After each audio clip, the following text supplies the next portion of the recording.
students, I welcome you all once again to this channel प्रभावी education hub में सबका स्वागत करता हूं। And in this video we are going to learn about the apprentices act 1961। तो ये अब एक्ट वाली जितनी भी एक्ट है कुल 12 एक्ट मैं बताऊंगा आपको, जिससे क्वेश्चन जनरली आते हैं ईपीएफओ के एग्जाम में। ठीक है, तो ये एक्ट हम लोग डिस्कस कर लेंगे। इसके बाद हमारा जो ये पार्ट है इंडस्ट्रियल रिलेशन और लेबर लॉ, ये कंप्लीट हो जाएगा। ठीक है, इंडस्ट्रियल रिलेशन और लेबर लॉ कंप्लीट हो जाएगा। एक एक करके हम लोग इन सारे एक्ट को पढ़ लेंगे और इसको हम लोग याद रखने की कोशिश करेंगे। ठीक है, रिवाइज आपको करते रहना है। इनका भी मैंने सोचा है आपको पीडीएफ में दे दूंगा लास्ट में, जैसे ये सीरीज कंप्लीट होगी इसका पीडीएफ में दे दूंगा, ताकि आपका ईपीएफओ का जो तैयारी है वो चलता रहे। साथ में दोस्तों मैं ये भी बताना चाहता हूँ कि एक मैंने इनिशिएटिव लिया है कि जो भी बच्चा कुछ टाइम है 55 से 56 डेज के आसपास बचा हुआ है ईपीएफओ के एग्जाम में, 5 सितंबर को एग्जाम आपका होना है। ठीक है, तो इस 5 सितंबर तक में मैं चाहता हूं कि आपका तैयारी में, अगर आप शुरू से स्क्रैच से भी स्टार्ट कर रहे हो, जीरो से भी स्टार्ट कर रहे हो, तब भी मैं आपका तैयारी करा दूं, ये मेरा प्रयास है और इसमें मैं 100% सफल होऊंगा अगर आपका साथ मिल जाए। इसके लिए मैंने एक इनिशिएटिव स्टार्ट की है कि मैं डेली एक वीडियो देता हूं जिसमें मैं बताता हूं कि आपको क्या पढ़ना है। मेरे चैनल पे जीएस से रिलेटेड जो 3 सब्जेक्ट ईपीएफओ में पूछे जाते हैं, तीनों ऑलरेडी कवर्ड हैं। इनको 20 दिन में कवर करने का मैंने प्लान बनाया हुआ है और उसके बारे में मैं डेली वीडियो देता हूं। जैसे आज चौथा दिन था, तो चौथे दिन मैंने बोला है कि लगभग 7 से 8 घंटे का सिलेबस दिया था मैंने आपको वीडियो देखने के लिए, और नोट ले लोगे उन सारे सीरीज का। इन तीनों जो सब्जेक्ट है, इंडियन पॉलिटी, इंडियन इकोनॉमी और इंडिया स्ट्रगल फॉर इंडिपेंडेंस, इनको तीनों का मैंने नोट इनके वीडियोस, सारे वीडियोस के डिस्क्रिप्शन में दे रखा है, तो आपको रात को सोने से पहले एक बार रिवाइज कर लेना है। ठीक है, तो ये 20 दिन में आपका जीएस कवर हो जाएगा, ताकि आप 50 से 60 क्वेश्चन लगभग ईपीएफओ के एग्जाम का कवर कर पाओ। इसके अलावा जो बाकी टॉपिक्स है, जैसे कि इंडस्ट्रियल रिलेशन, लेबर लॉ, ये सब टॉपिक के लिए मैं ऑलरेडी बना ही रहा हूँ। ठीक है, वीडियो आपके सामने आ ही रहा है डेली। इसका भी मैं शेड्यूल ये 20 दिन के बाद शुरू कर दूंगा, ताकि आपका ये भी industrial relation, labour law, social security, computer, accounting, ये सब आपका कवर हो जाए बड़े आसानी से। 10-15 दिन में ये भी कवर हो जाएगा। ठीक है, 10 से 12 दिन मुश्किल से इनमें लगेगा, इससे ज़्यादा मैं लेने नहीं दूंगा आपको। ठीक है, गारंटी है मेरी। इससे ज़्यादा टाइम अगर लोगे तो फिर अननेसेसरी वेस्टेज ऑफ टाइम है। फिर जब अगर लास्ट में हमारे पास टाइम बच जाएगा तो हम टाइम को यूटिलाइज करेंगे सेट बनाने में भी।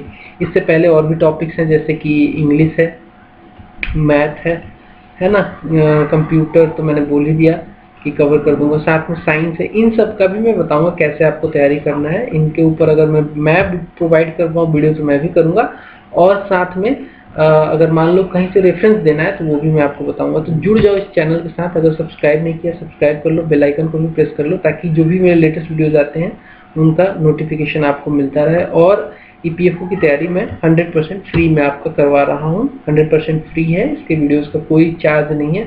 हाँ, नोट्स थोड़े बहुत चार्जेबल हैं।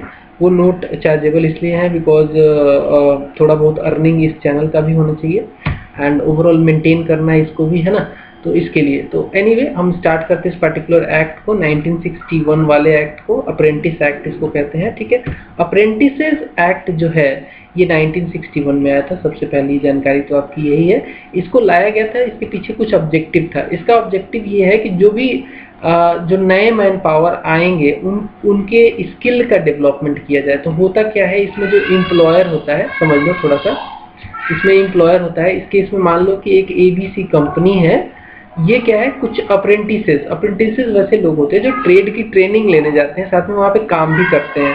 तो जैसे मान लो कुछ यहाँ पे बंदे हैं, ठीक है, कुछ बंदे हैं, ये चाहते हैं कि काम भी करें, इनको कुछ इसके बदले में पैसा भी मिल जाए और साथ में इनका स्किल डेवलपमेंट भी, ट्रेनिंग भी हो जाए। तो ये एबीसी के पास जाएंगे तो एबीसी का प्रोडक्शन भी होगा और इनकी ट्रेनिंग भी ये करा देगा।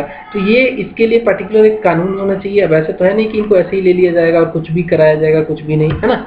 तो इसके लिए एक्ट बनाएगा। तो क्या है कि भाई न्यू मैन पावर, जो नए लोग हैं, उनको इसमें जाते भी बहुत यंग लोग हैं, लगभग 14 साल से नीचे के ही लोग जाते हैं इसमें।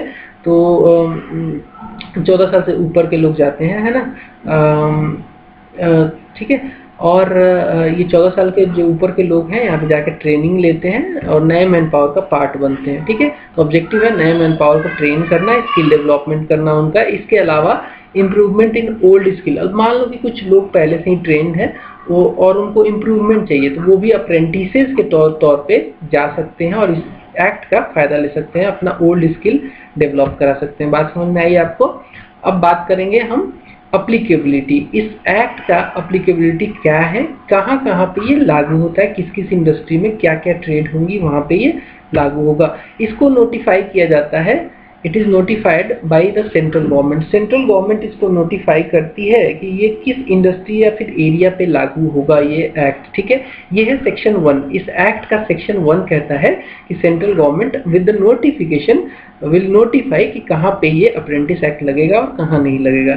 सेक्शन 1 हमेशा याद रखना, गवर्नमेंट इसमें अप्लीकेबिलिटी डिसाइड करती है। नेक्स्ट है सेक्शन 2B। सेक्शन 2B बहुत इंपॉर्टेंट है बिकॉज ये बताता है कि एक अप्रेंटिसशिप एडवाइजर का नियुक्ति करना पड़ेगा, अपॉइंट करना पड़ेगा इसको सेंट्रल गवर्नमेंट को। तो देखो एक सेंट्रल, यहाँ पे देखो एक सेंट्रल जो है अप्रेंटिसशिप एडवाइजर की नियुक्ति करता है कौन? Central government. ये क्यों किया जाता है? ताकि कुछ भी अगर विवाद हो, कोई दिक्कत हो दोनों पार्टी के बीच में, बिकॉज अप्रेंटिस जो है, मान लीजिए इस केस में एक राम है जो कि अप्रेंटिस है और एबीसी कंपनी में जाके काम कर रहा है, अपना स्किल भी डेवलप कर रहा है। इन दोनों के कॉन्ट्रैक्ट के बीच में कुछ विवाद हो गया तो उसको कौन देखेगा? उसको अप्रेंटिसशिप एडवाइजर ही देखेगा। तो ये इसका नियुक्ति करने का जो प्रोविजन है सेक्शन 2B में कहा गया है। सेक्शन 2B में कहा गया है कि एक अप्रेंटिसशिप एडवाइजर का नियुक्ति सेंट्रल गवर्नमेंट करेगी, ठीक है। इसके अलावा सेक्शन 2K में क्या कहा गया है ये भी देख लो। सेक्शन 2K में इंडस्ट्री का डिफिनीशन दिया गया है। तो अगर आपसे पूछ ले सवाल ईपीएफओ में कि किस सेक्शन में इंडस्ट्री का डिफिनीशन दिया गया है अप्रेंटिस एक्ट के, तो वहाँ पे आपको सेक्शन 2K लगाना है। इंडस्ट्री का डिफिनीशन दिया गया है यहाँ पे बोला गया है कि वैसे सारे सेटअप इंडस्ट्री या फिर बिजनेस जो कि ट्रेड से रिलेटेड या फिर ऑक्यूपेशन से रिलेटेड या फिर सब्जेक्ट या फिर वहाँ पे इंजीनियरिंग या फिर टेक से रिलेटेड, टेक्नोलॉजी या फिर वोकेशनल कोर्स से रिलेटेड ट्रेड्स की रिक्वायरमेंट होती है, वो इंडस्ट्री कहे जाएंगे as per this act, apprentice act, ठीक है। यहाँ पे इस एक्ट के हिसाब से डिफिनीशन ये है, अलग एक्ट के हिसाब से अलग अलग डिफिनीशन है इंडस्ट्री का, लेकिन इस एक्ट के हिसाब से 2K में बोला गया है कि वैसी इंडस्ट्री या फिर वैसा कोई बिजनेस जहाँ पे बंदे वैसे चाहिए जो कि ट्रेड में रिलेटेड हो, ट्रेड से रिलेटेड नॉलेज चाहते हो, ऑक्यूपेशन से रिलेटेड नॉलेज चाहते हो, सब्जेक्ट में किसी पर्टिकुलर नॉलेज चाहते हो या फिर इंजीनियरिंग बैकग्राउंड के हो, टेक्नोलॉजिकल बैकग्राउंड के हो या फिर वोकेशनल कोर्स लेते हैं एक डेजिग्नेटेड ट्रेड में, ठीक है, उनको इंडस्ट्री कहा जाएगा। अब सेक्शन 3 क्या कहता है? सेक्शन 3 इस एक्ट का कहता है कि क्वालिफिकेशन क्या होगा। अब मान लीजिए कि कोई अप्रेंटिस को आप नियुक्त करना चाहते हो, अप्रेंटिसशिप कराना चाहते हो, तो उस पर्टिकुलर बंदे का क्वालिफिकेशन क्या होगा? तो सबसे पहले बोला गया है कि ट्रेनिंग के लिए उस अप्रेंटिस का जो क्वालिफिकेशन होगा वो नॉट मोर देन 14, मतलब कि अगर यहाँ पे नॉट मोर देन नहीं, यहाँ पे मोर देन 14 ईयर्स होना चाहिए। मतलब अगर वो 14 साल से ज़्यादा नहीं होगा तो उसकी ट्रेनिंग नहीं कराई जा सकती है, ठीक है। तो 14 साल से बड़ा होना चाहिए सबसे पहला तो एज, और उसको एक प्रिस्क्राइब्ड जो है एजुकेशन उसके पास होना चाहिए जो कि डिटरमाइन करती है। कौन डिटरमाइन करेगी? इस केस में डिटरमाइन किया जाता है अथॉरिटी के द्वारा, इस पर्टिकुलर गवर्नमेंट के द्वारा हो सकता है कि एजुकेशन क्या रहेगा, और फिजिकल फिटनेस भी उसका जरूरी है, एक लेवल सर्टेन लेवल का फिटनेस भी होना चाहिए। तो सेक्शन 3 आपको सीधा अगर पूछ ले क्या डिनोट करता है अप्रेंटिस एक्ट में, तो वहाँ पे आप आंसर लगाओगे qualification for training of apprentice. Next है सेक्शन 4। सेक्शन 4 इस एक्ट का क्या कहता है? ये एक कॉन्ट्रैक्ट से रिलेटेड है। सेक्शन 4 कहता है कि एक कॉन्ट्रैक्ट होना चाहिए अप्रेंटिस, मान लो इस बेस में, इस केस में राम है जो अप्रेंटिस करना चाहता है और इस केस में एम्प्लॉयर एबीसी कंपनी है, इन दोनों के बीच में एक अप्रेंटिस होना, एक कॉन्ट्रैक्ट होना चाहिए। कॉन्ट्रैक्ट में क्लियर कट गाइडलाइंस दी जाती हैं कि क्या एम्प्लॉयर का रिस्पॉन्सिबिलिटी होगा और एज ए अप्रेंटिस राम की रिस्पॉन्सिबिलिटी क्या होगी, तो एक कॉन्ट्रैक्ट साइन होता है, ठीक है, बात समझ में। अब मान लो कि अगर मान लो अगर ये राम जो है इसका एज जो है 18 से कम है, तो इस केस में इसके पेरेंट जो है इस कॉन्ट्रैक्ट में पार्टिसिपेट करेंगे, इस एम्प्लॉयर के साथ पार्टिसिपेट करेंगे। मतलब 18 से नीचे वालों के लिए कंसेंट चाहिए, पेरेंट उसके कंसेंट देते हैं और पेरेंट ही मेन उसके कॉन्ट्रैक्ट के भागीदार होते हैं, ठीक है। आगे बढ़ेंगे, नेक्स्ट देखते हैं, इसी में कंटिन्यू करते हैं। सेक्शन 5 क्या कहता है अप्रेंटिस एक्ट का? सेक्शन 5 जो है अप्रेंटिस एक्ट का, यहाँ पे देखिए वो बताता है कि condition for novation of contract क्या होगा। अब देखिए जो कॉन्ट्रैक्ट साइन हुआ है वो कई बार क्या होता है कि वो उसको कैरी करना आसान नहीं होता है, उस केस में उसको नोवेशन किया जाता है, उसका नवीनीकरण किया जाता है, उसमें कुछ चेंजेस लाए जाते हैं। तो इसके लिए तो बोला गया है कि सबसे पहले तो आपको अप्रूवल होना चाहिए अप्रेंटिसशिप एडवाइजर, जो मैंने बोला था ना कि central government under section 2B एक एडवाइजर सेंट्रल अप्रेंटिसशिप एडवाइजर को नियुक्त करेगा। इस पार्टिकुलर व्यक्ति का जो कि एडवाइजर हैं इनका अप्रूवल होना जरूरी है अगर कोई भी कॉन्ट्रैक्ट में नोवेशन, यानी कि नोवेशन का मतलब होता है नवीनीकरण, मतलब इसमें कोई चेंज ला रहे हो अगर कॉन्ट्रैक्ट में तो उसका होना जरूरी है। और इसके लिए मतलब कि ये है कि अगर मान लो नोवेशन चाहते हो तो ऑब्वियसली पहले तो आपको एक कॉन्ट्रैक्ट ऑलरेडी साइन होना चाहिए। दूसरा इसमें ये है कि आपका कॉन्ट्रैक्ट पहला वाला तो पहले से एक साइन होना चाहिए। उसके अलावा एम्प्लॉयर अगर उसको फुलफिल नहीं कर पा रहा है तभी नया कॉन्ट्रैक्ट लाया जाएगा। तीसरा कि एग्रीमेंट जो है must be registered with the apprenticeship adviser, ये वाला इसके पास रजिस्टर्ड होना चाहिए। ठीक है, आगे बढ़ते हैं। नेक्स्ट है सेक्शन 6। अब इस एक्ट का सेक्शन 6 क्या कहता है? ये कहता है कि अगर टर्मिनेशन होता है अप्रेंटिसशिप का तो वो कब होगा, उससे रिलेटेड क्या प्रावधान है इस एक्ट में।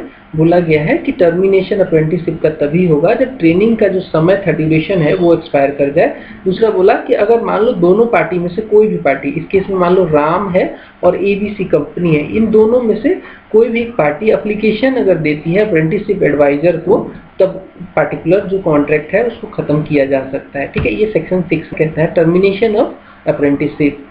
इसके अलावा है सेक्शन 8। सेक्शन 8 क्या कहता है? सेक्शन 8 कहता है कि नंबर ऑफ जो अप्रेंटिसशिप है डेजिग्नेटेड ट्रेड्स में वो क्या कितने होने चाहिए, उसको कौन डिटरमाइन करेगा कि कितने नंबर होने चाहिए। मान लीजिए एक ट्रेड है इलेक्ट्रिक ट्रेड में, इलेक्ट्रिक एक ट्रेड है जहाँ पे इलेक्ट्रीशियन को ट्रेड किया जाता है। इस ट्रेड में पार्टिकुलर कितने बंदे होने चाहिए एक कंपनी में, वो कौन डिटरमाइन करता है? मैक्स नंबर वो डिटरमाइन करता है सेंट्रल गवर्नमेंट। ये कहा गया है section 8 of this act. And ये सेंट्रल गवर्नमेंट जो है इसके लिए कंसल्टेशन लेना पड़ता है, इसको सेंट्रल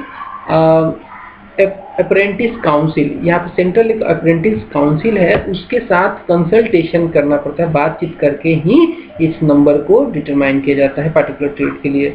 आई होप यहाँ तक बहुत क्लियर है। आगे देखते हैं सेक्शन 11। सेक्शन 11 कहता है कि ऑब्लिगेशन क्या होगा एम्प्लॉयर का। कहने का मतलब है कि इस केस में मान लो राम और एक ABC कंपनी है, तो इसमें ABC का क्या ऑब्लिगेशन है? एम्प्लॉयर तो ABC ही है, तो इसका क्या ऑब्लिगेशन है, उसके क्या क्या ऑब्लिगेशन इसको निभाना पड़ेगा। तो इसमें बोला गया है कि सबसे पहले तो ये जो एम्प्लॉयर है ये प्रोवाइड करेगा ऐसे बंदे को अप्रेंटिस जो कि ट्रेनिंग उसके ट्रेड में कर रहा है।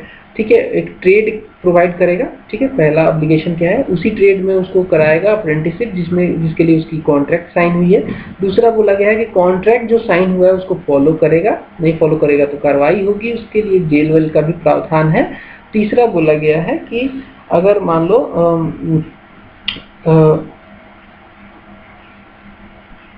उसी जिस पार्टिकुलर ट्रेड में इसको ट्रेनिंग दी जाएगी राम को, उस ट्रेड के लिए क्या वो बंदा एलिजिबल है कि नहीं, ये भी इंश्योर करना एम्प्लॉयर का ही ऑब्लिगेशन है।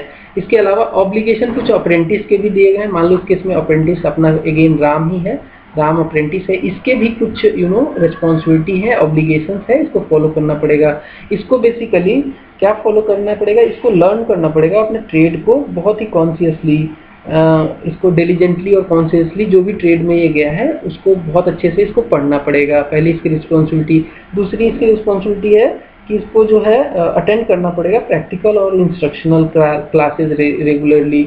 जो प्रैक्टिकल और इंस्ट्रक्शनल क्लासेस हैं उसको रेगुलरली इसको अटेंड करना पड़ेगा। तो इसके बेहतरी के लिए ही ये सारे प्रावधान हैं। इसके अलावा इसको कैरी आउट करना पड़ेगा जो भी लॉफुल ऑर्डर्स है। मान लो एम्प्लॉयर कुछ लॉफुल ऑर्डर देता है, लॉफुल ऑर्डर वैसा होता है जो कि कॉन्ट्रैक्ट में साइन हुआ है कि पर्टिकुलर आपको ये काम करना है, तो आए हो आप यहाँ पे, ठीक है, और वो काम आप अगर नहीं करते, वो लॉफुल ऑर्डर है, तो उसको मतलब ये आपके अगेंस्ट में एक्शन भी हो सकता है। ठीक है, इसके अलावा he has to carry out his contractual obligation also, contractual obligation इसको भी फॉलो करना है। इसके अलावा इसी में सेक्शन 15 में भी में ही इस राम के लिए पर्टिकुलर इस अप्रेंटिस के लिए हेल्थ सेफ्टी और वेलफेयर के लिए प्रावधान है। इसमें जैसे वेलफेयर में इसको छुट्टी कितनी मिलेगी, हेल्थ सेफ्टी में इसको क्या मिलेगा, वो सब प्रावधान है। तो हेल्थ सेफ्टी में इसके आवर ऑफ वर्क को डिसाइड किया गया है। आवर ऑफ वर्क में बोला गया है, ये चीज़ें मैंने यहाँ पे लिखी नहीं है, मैं एक्सप्लेन कर रहा हूँ। आवर ऑफ वर्क में बोला गया है कि इसको मैक्सिमम एक वीक में थ्योरेटिकल मैक्सिमम 42 से 48 आवर्स ही पढ़ा सकते हो, इससे ज़्यादा नहीं। थ्योरेटिकल मतलब कि पढ़ाने का काम जो है, थ्योरी अगर बताना चाहते हो, इससे आप 42 आवर्स मैक्सिमम एक वीक में बेसिक ट्रेनिंग दे सकते हो। 42 आवर्स मैक्सिमम एक वीक में इसको बेसिक ट्रेनिंग दे सकते हो। 42 से 45 आवर्स तक इसको सेकेंड ईयर में ट्रेनिंग दे सकते हो। एक वीक में 42 से 45 आवर्स अगर ये सेकेंड ईयर में गया है तो इसको मैक्सिमम इतना ही एक वीक में आप ट्रेनिंग दे सकते हो। तो कहने का मतलब ओवरऑल देखा जाए तो 42 से रेंज करता है लगभग 48 आवर्स के बीच में, इससे ज़्यादा काम नहीं ले सकते या फिर ट्रेनिंग उसकी नहीं करा सकते आप। इसके अलावा अगर बात करें इसको वर्क कराने के रात की, तो इसको 10 PM से लेकर 4 AM तक आप काम नहीं करा सकते। मतलब रात का समय जो है सोने के लिए है और इस टाइम पे आप इससे काम नहीं करा सकते। और एक कंडीशन में काम कराया भी जा सकता है, अगर इसका अप्रूवल मिल जाए। अगेन जो अपना ये अप्रेंटिसशिप एडवाइजर था, ये अगर अप्रूव कर दे तो इससे इस टाइम में भी काम कराया जा सकता है। इसके अलावा लीव कितनी है, वेलफेयर से रिलेटेड बातें कर लेते हैं। तो इसको लीव कितनी मिलेगी, लीव इसको मैक्सिमम 12 दिन की मिलेगी एक साल में, मैक्सिमम 12 दिन की एक साल में। इसके अलावा इसको मेडिकल लीव, ये नॉर्मल लीव थी, मेडिकल लीव भी मिलेगी इसको। मेडिकल लीव कितनी मिलेगी, मान लो कोई इमरजेंसी हो गया, मेडिकली ये डाउन हो गया, कोई प्रॉब्लम हो गई, तो इसको मैक्सिमम 15 दिन की मेडिकल लीव मिलेगी, ठीक है। और इसको एक्यूमुलेटेड जो लीव होता है, जो कि एक्यूमुलेट किया जाता है, एक्यूमुलेटेड लीव इसको मैक्सिमम 40 डेज की एक साल में मिल सकती है, ठीक है। एक्स्ट्रा ऑर्डिनरी केस में अगर ज़्यादा कोई दिक्कत है, कुछ इमरजेंसी आ गई, तो 10 दिन और इसको दिया जा सकता है। तो ये सब बातें हैं, ये आपसे पूछा जा सकता है, इसलिए मैं बता रहा हूँ। Leave maximum 12 days normal circumstances में, मेडिकल लीव इसको 15 दिन मैक्सिमम, एक्यूमुलेटेड लीव इसको 40 दिन, और बहुत ज़्यादा एक्सट्रीम इमरजेंसी हो गई तो 10 दिन और। तो ये सारे प्रावधान हैं। इसके अलावा सेक्शन 16 क्या कहता है, सेक्शन 16 एक्ट का कहता है कि एम्प्लॉयर्स की भी कुछ लायबिलिटी है। अगर मान लो ये बंदा इंजर्ड हो जाता है, कोई काम इसको कराने के लिए दिया गया है और ये राम जो है अपना हाथ पांव ही तोड़ लिया, इंजरी हो गई इसकी, तो ऐसा तो है नहीं कि इसको कॉम्पनसेशन नहीं मिलेगा। ये किसकी जिम्मेदारी है, एम्प्लॉयर की जिम्मेदारी है कि कॉम्पनसेशन देगा। अंडर सेक्शन 16 इसको कॉम्पनसेशन देना पड़ेगा।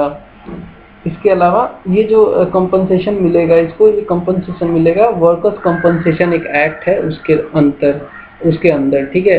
वर्कर्स, वो भी मैं पढ़ाऊंगा आपको, कंपनसेशन एक एक्ट है, वो भी मैं पढ़ाऊंगा, डोंट वरी। इसमें कुछ प्रोविजन है कि कितना कंपनसेशन कैसे क्या मिलना चाहिए, क्या इंजरी होती है तो ये आपको मिलेगा एज एम्प्लॉयर देना पड़ेगा एम्प्लॉय को या फिर अप्रेंटिस को, सॉरी, इस केस में, ठीक है। आगे बढ़ते हैं। सेक्शन 30 एंड 31 क्या कहता है, इसमें कुछ बोलता है कि बोला गया है कुछ ऑफेंसेस कही जाएंगी एम्प्लॉयर को, कुछ ऑफेंस से वो अगर कुछ एक्ट करता है जो कि ऑफेंसिव है तो ऑफेंस कहा जाएगा, उसके लिए कुछ पनिशमेंट हुई है। मैक्सिमम पनिशमेंट है वो 6 मंथ का है एम्प्लॉयर को। इस केस में क्या है मैं बता देता हूँ कि अगर मान लीजिए एक एम्प्लॉयर है और उसने अपने अप्रेंटिस को लगा दिया ऐसे काम में जहाँ पे उस काम के लिए वो बंदा क्वालिफाइड नहीं है।